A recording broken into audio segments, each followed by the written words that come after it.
Welcome to my channel, Lobby 22. Hold on because it's going to be something incredible. I'm Lucas, a 35-year-old tech founder in San Francisco, and I thought my wife, Vivienne, was my soulmate. Until I found her secret phone exposing her affair with my business partner, Zane. She mocked me, vowing to take my company and leave me broken. But I had a prenup and a plan. This is how I turned her betrayal into my victory, outsmarting her lies in a courtroom battle that left everyone stunned.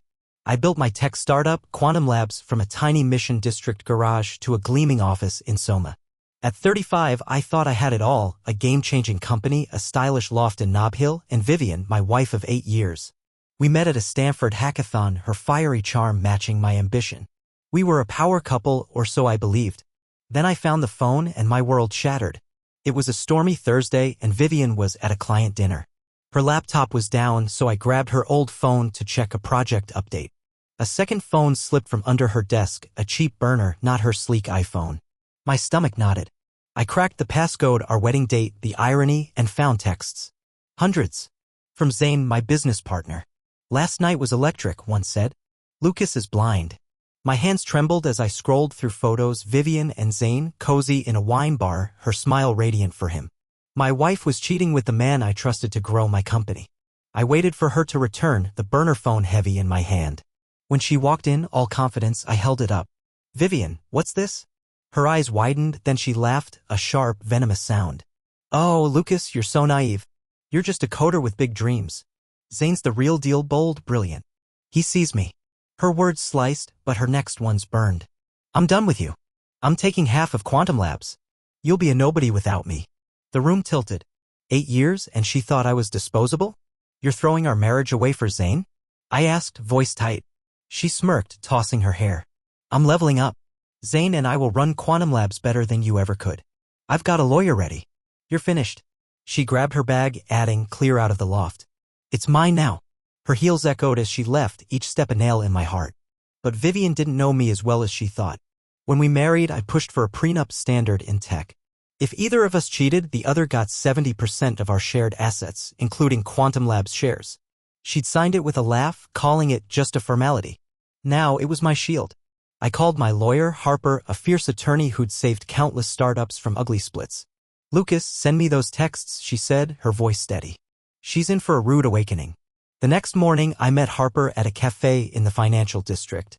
The prenup's rock solid, she said, reviewing the screenshots I'd sent. But Vivienne won't go quietly. Zane's got deep pockets, he'll fund a top lawyer. I nodded, my mind racing. Zane wasn't just my partner, he was a co-founder with a 20% stake in Quantum Labs. If Vivienne was scheming with him, they could try to oust me. We need more, I said. She's hiding something bigger.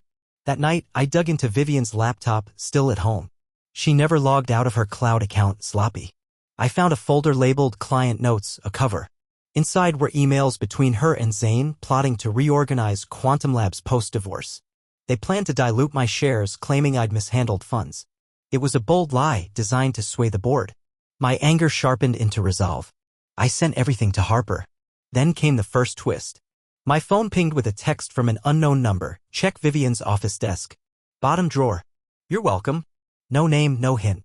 I didn't know who it was, but I couldn't ignore it. The next day, I slipped into Vivienne's co-working space in Soma using a key she'd left behind. The bottom drawer held a USB drive. On it, audio files of Vivienne and Zane chuckling about how they'd crush Lucas in court. He's too soft, Vivienne said. He'll cave. I grinned. She just handed me a dagger. I clutched the USB drive, its audio files burning with Vivienne's voice plotting my ruin. She and Zane thought they could steal Quantum Labs, my life's work, and leave me broken. They were wrong. I wasn't the soft coder Vivienne mocked, I was a fighter, and I was just getting started. San Francisco's tech world was cutthroat, and I'd learned to play hard. With Harper, my lawyer, by my side, I was ready to turn their betrayal into my triumph. I met Harper the next day at her sleek office in the financial district, the Bay Bridge glinting outside. These recordings are dynamite, she said, listening to Vivienne and Zane's smug laughter. They prove intent to defraud you. Combined with the prenup, we've got a slam dunk case. I leaned forward. But they're planning to dilute my shares. If they sway the board, I'm out, prenup or not. Harper's eyes narrowed. Then we hit first. We need to lock down your board allies and find out who sent that USB. I reached out to Quinn, a board member and old friend from Stanford. Over beers in Mission Bay, I played him the audio. His jaw dropped. Zane's been pushing for a restructure 4 weeks, he said. I thought it was about growth, not this. I'm with you, Lucas. Quinn promised to rally other board members, but he warned me, Zane's got charm. He's already spinning a story that you're unstable. Be careful. I nodded, my mind racing.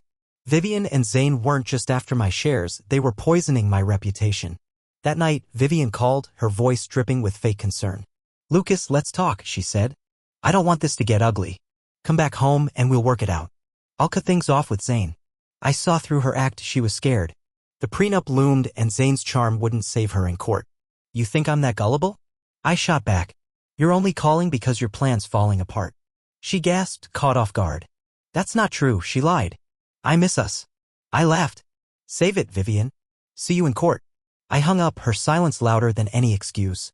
Harper and I dug deeper into the USB files, finding a hidden document, a draft letter to the board signed by Vivienne accusing me of embezzling company funds.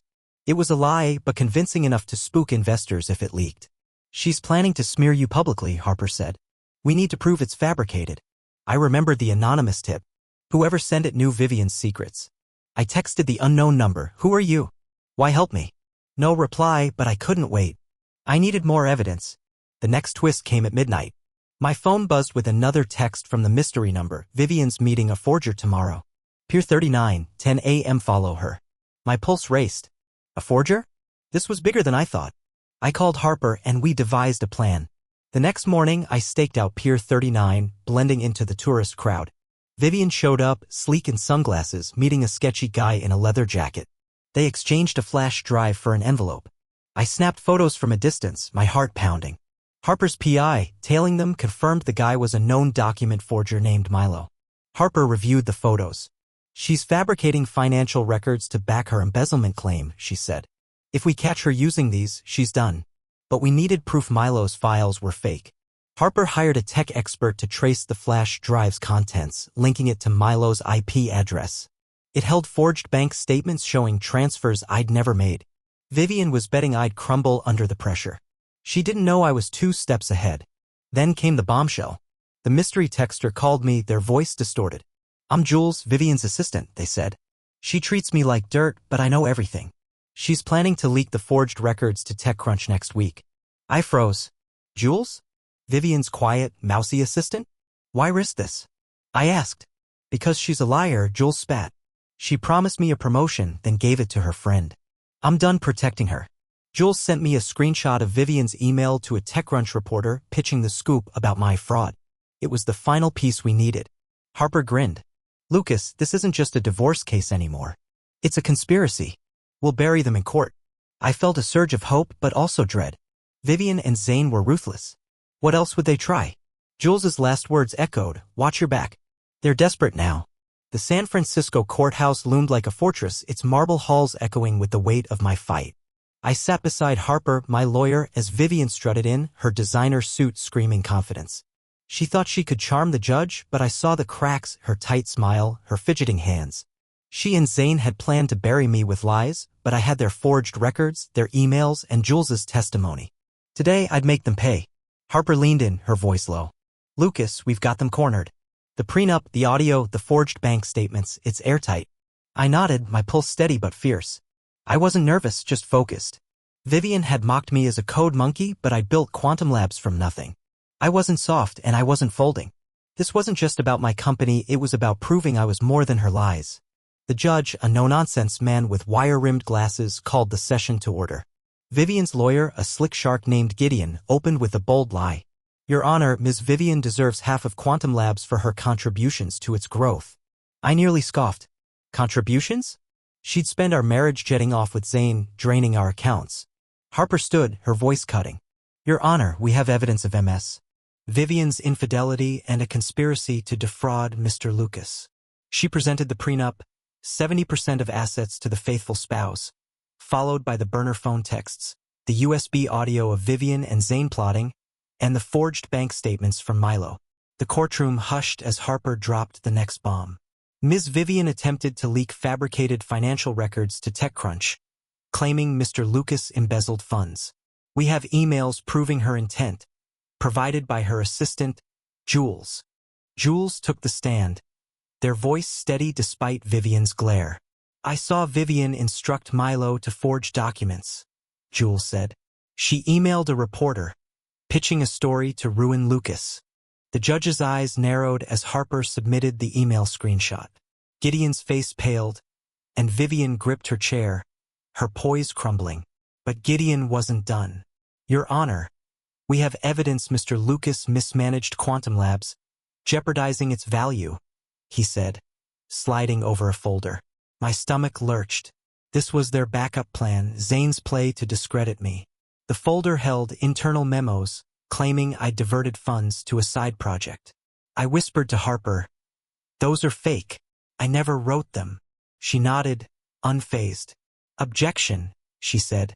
"These documents lack authentication. We request time to verify." The judge granted a brief recess, his expression skeptical. Outside, I grabbed Harper. "They're doubling down. How do we stop this?" She smirked. "Jules tipped us off about Zane's role.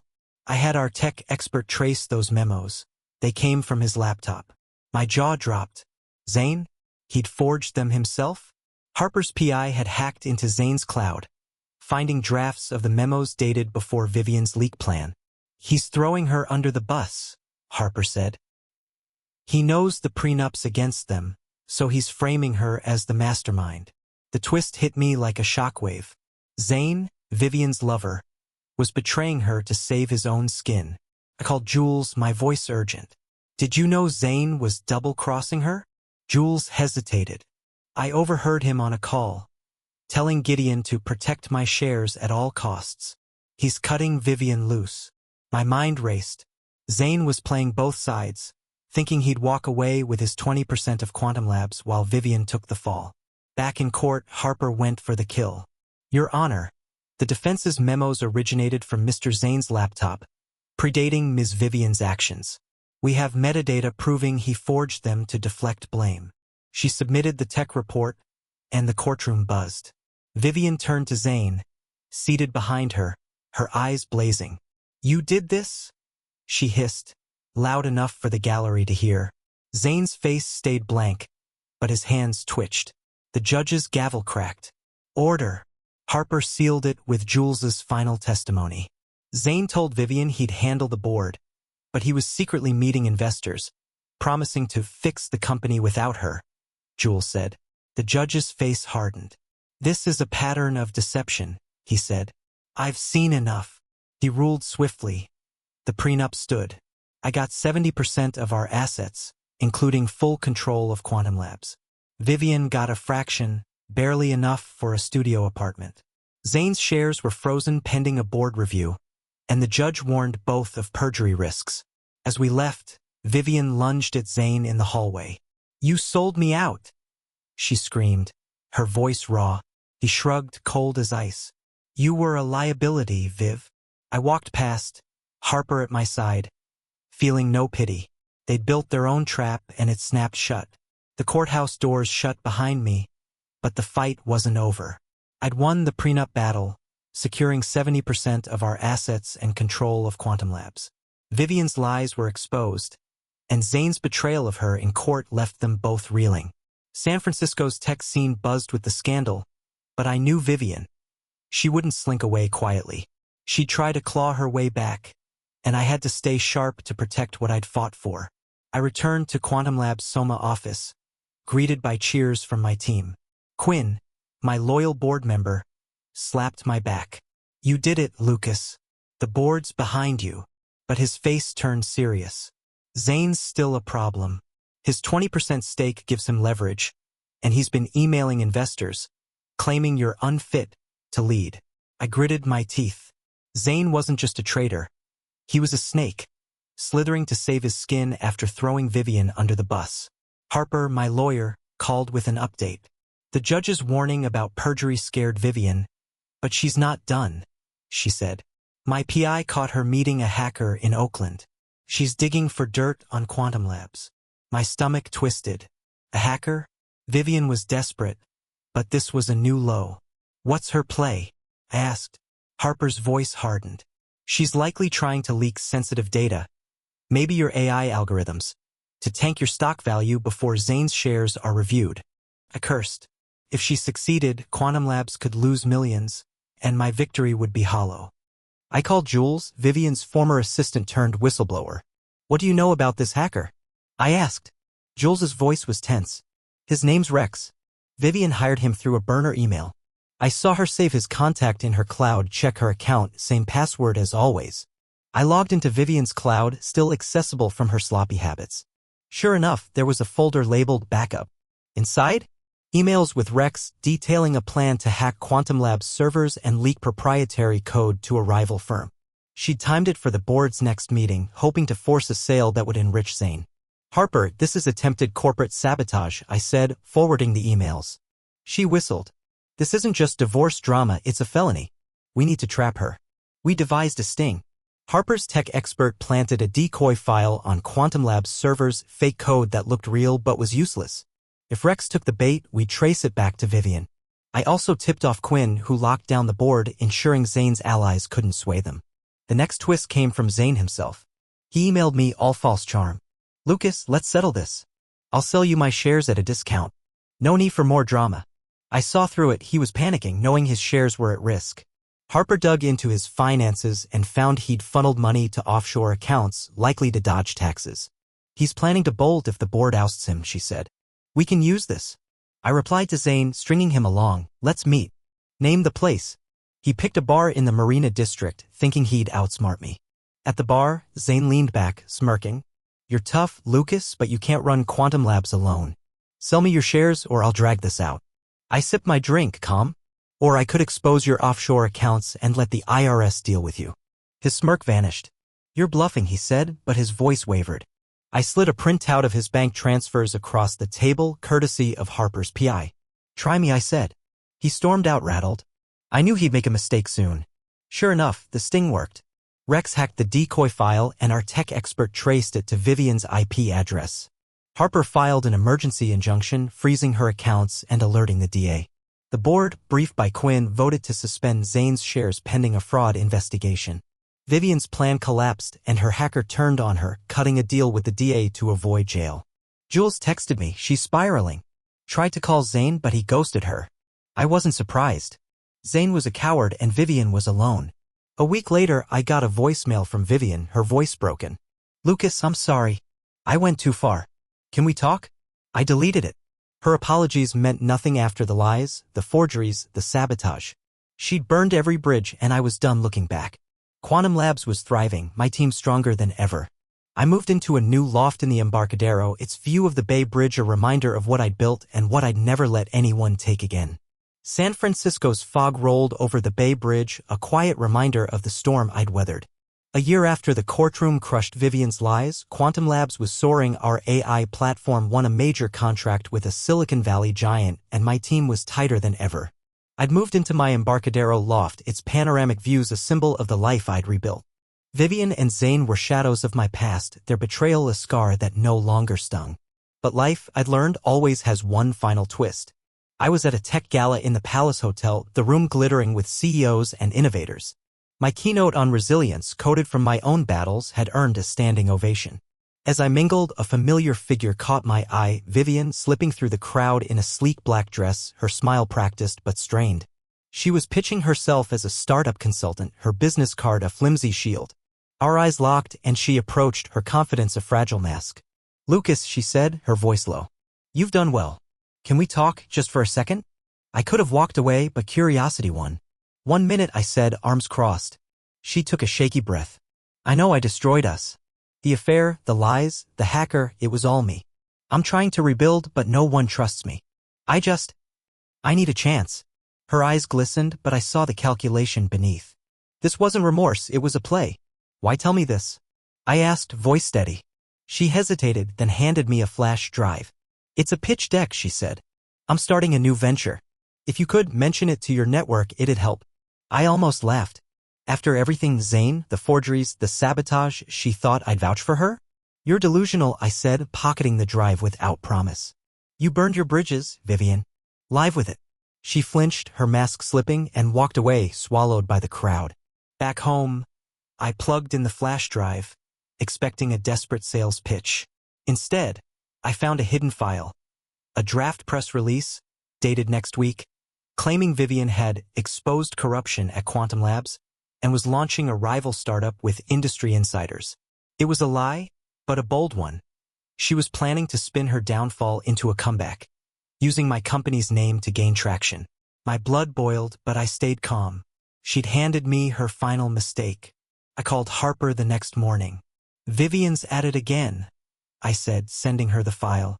Harper's laugh was sharp. "She's committing libel now. This press release could tank her for good." We crafted a plan. Instead of suing, we'd let her dig her own grave. Harper leaked the draft to a trusted tech blogger, framing it as Vivienne's latest scam. The post went viral, with comments tearing her apart. "She tried to ruin Quantum Labs. Her lies are pathetic." Vivienne's venture was dead before it launched, and her consulting gigs dried up overnight. Then came the final twist. Jules, Vivienne's former assistant, texted me, "Zane's back in town. He's pitching investors, claiming he saved Quantum Labs from Vivienne." I wasn't surprised. Zane was a parasite, always chasing the next con. Harper's PI dug up more dirt. Zane had been dodging an IRS audit, his offshore accounts now under scrutiny. I tipped off Quinn, who ensured the board permanently revoked Zane's shares, citing his fraud. He was left with nothing, his charm useless against hard evidence. A week later, I got an email from Vivienne. "No please, just venom. You win, Lucas. I'm done. Enjoy your empire." I didn't reply. Her words meant nothing. She and Zane had schemed, lied, and lost. I'd fought clean with truth and strategy, and that was enough. Quantum Labs was mine, my legacy secure. I started mentoring startups at a local incubator, sharing lessons from my war. Trust your gut, guard your work, and never let betrayal define you. One evening, Jules joined me for drinks at a rooftop bar in Soma. "You ever think about forgiving them?" they asked, sipping a cocktail. I shook my head. Forgiveness isn't forgetting. They showed me who they were, and I'm stronger for it. Jules grinned. "You're a legend, Lucas. Vivienne's scraping by in Oakland, and Zane's a ghost. You built something they'll never touch." I raised my glass, the city's lights sprawling below. "To building," I said. That night, I stood on my balcony, the bay's breeze cool against my skin. Vivienne's flash drive sat in a drawer, a relic of her failure. I didn't need to dwell on her or Zane. They'd faded, their consequences their own. I'd rebuilt my life, brick by brick, and it was stronger than ever. San Francisco was my canvas, Quantum Labs my art. Whatever came next, I was ready, unshaken, unbroken, unstoppable.